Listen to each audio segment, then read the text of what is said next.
Greetings, family, friends, and survivors. Ponderosa pine bark. It's aged enough that my small chipper has got some thrashing knives, and it'll grind this up into real nice hog fuel. And I've been putting it in my garden, and we just grind it up and put it on top of the thick cardboard that we have down. You put in as many inches as you can of chip or ground up bark. Keeps the weeds down, and that's a good thing.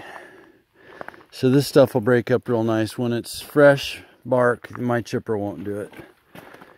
But the little one we have, it just eats the stuff right up when it's broken down like that. It's like we're gonna have to get some slash down to the slash pile. I was studying this morning for a meeting I have tonight, and I couldn't sit any longer in my office. My back was locking up, and I usually try to stop right about 4 pages of notes, and that puts me at about an hour or so of teaching. And I just couldn't sit there any longer. It was just hurting too bad. And I can't go down and sit in the living room by the wood stove because I just can't sit. So I hate to just walk around because I can't do anything else. So I can load up some of that bark. Maybe my back will loosen up a little bit. So these 2 units, this one's going to finish off. That log I told you about, it actually had 21 by 12, 16 feet long in it. So it'll finish off this stack, then that sets on there, and then this one goes in a different sort, 8s and 10s, 6 8s and 10s, and it'll get on sticks. And then the stuff I have over there in the far units over there that you see on sticks, that has to stack solid. That's all dry. Then all the green stuff stacks to the rafters in that far bay. And then this bay over here is supposed to be fir construction material. So I'm wanting to get this roof replaced so I can mount the solar panels for my dad. I got the rolls of flashing here to make the transition on the roof. I'm going to mount the solar panels on the roof of the shop because that's the best sunlight. It's actually above those trees at the solstice if I put it on this building, and really it's the only place other than putting it on a fairly sizable tower right there. Actually the best sun is on this roof behind me. So I'll need to go from the generator shed. I'm going to go overhead with a service wire and to a service head here, and then across to the solar panel. So I've got some triplex wire and an MPPT controller, and there's 980 watts of solar going up there. But it's got a roll-out roof, and sometimes it leaks when it's windy, really windy. And I don't like the transition where the rollout goes to the composition. And I didn't want to bolt the solar panel array right down to the rollout. And so we're going to put metal roofing on here, which is too flat for a metal roof in snow when it's bridging, but it does have rollout on it, and this part is not leaking here. It just leaks at the transition when the wind is really blowing hard. It tries to blow up underneath those shingles there. So we've got this used metal, and we're going to go ahead and put this on the shop roof, and then use that aluminum rolled flashing for the transition. And then the solar array is actually going to be bolted to a pasture panel, kind of like my array is, one of the arrays in my garden. And it'll bolt right down through this.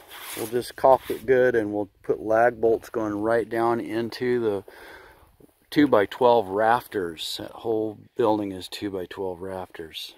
flat roof, snow load, you want a lot of support. So those are 2x12s. Pretty good span. So I've got some friends coming over to help with that. My problem is I can't sit. And it takes me a long time to be able to stand up. And I can only stand so long. And then my upper back goes and my hands go numb. And I'm not complaining, folks, but what I try to do, honestly, what I really try to do is everything I can to help the people around me. And though I'm not able to do contract work and that sort of thing, or even really be at a job where, yeah, okay, I can be there at 8 in the morning and I'll pump gas for you from 8 to 11. I can't do that because I don't know if I'll be walking at 8 in the morning.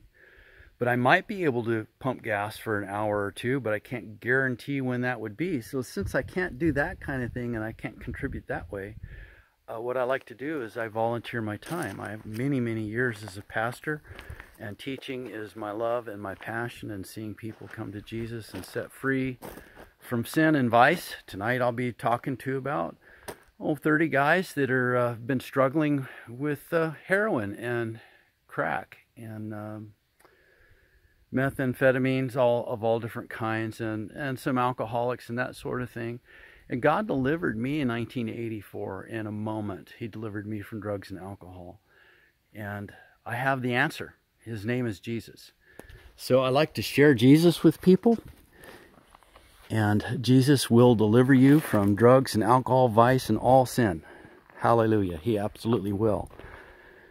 And so that's what I like to do with my time. Take what I can do, and I want to volunteer my time. So I volunteer counseling, and I volunteer that sort of thing to back up the other pastors at the church. Though I can't pastor full-time right now, like I have for many years, but I can help. Oh, I love to help. I love to help people doing anything.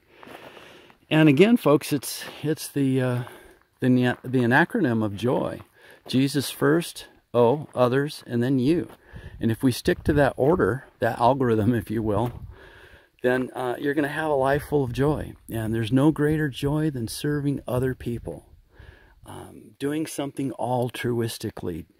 Doing something expecting nothing in return. Doing it for love. And you've heard me say it before, that love is an action verb. It doesn't just sit there. Love will pay any price and never even consider the cost. And that's what Jesus did. He paid the ultimate price for you and me. And it would be a shame to not respond in faith to that offer of love that He's given us. Okay. Hope that helps somebody. Have a truly blessed day.